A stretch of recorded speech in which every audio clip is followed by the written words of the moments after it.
আমাকে শোনো। Listen to me. আমার কথা শোনো। Listen to my word. আমার কথা মনোযোগ সহকারে শোনো। Listen to my word carefully. তোমার আব্বু আম্মুর কথা শোনো।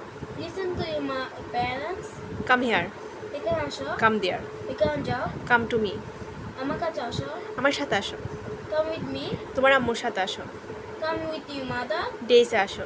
Come to the desk. ক্লাসে তাড়াতাড়ি আসো। Come to the class early. ফিরে আসো। Come back. ক্লাসে সময় মতো আসো। Come to class in time. তোমার আসনে যাও। Go to your seat. তাড়াতাড়ি যাও। Go early. বাইরে যাও। Go outside. বাইরে যেও না। Don't go outside. ফিরে যাও। Go back. যাও এবং এটা ফেরত নিয়ে আসো। Go and take it back. সর্বদা সত্য কথা বলো। Always speak the truth. কখনো মিথ্যা কথা বলো না। Never tell a lie. ইংরেজি শিখো। Learn English.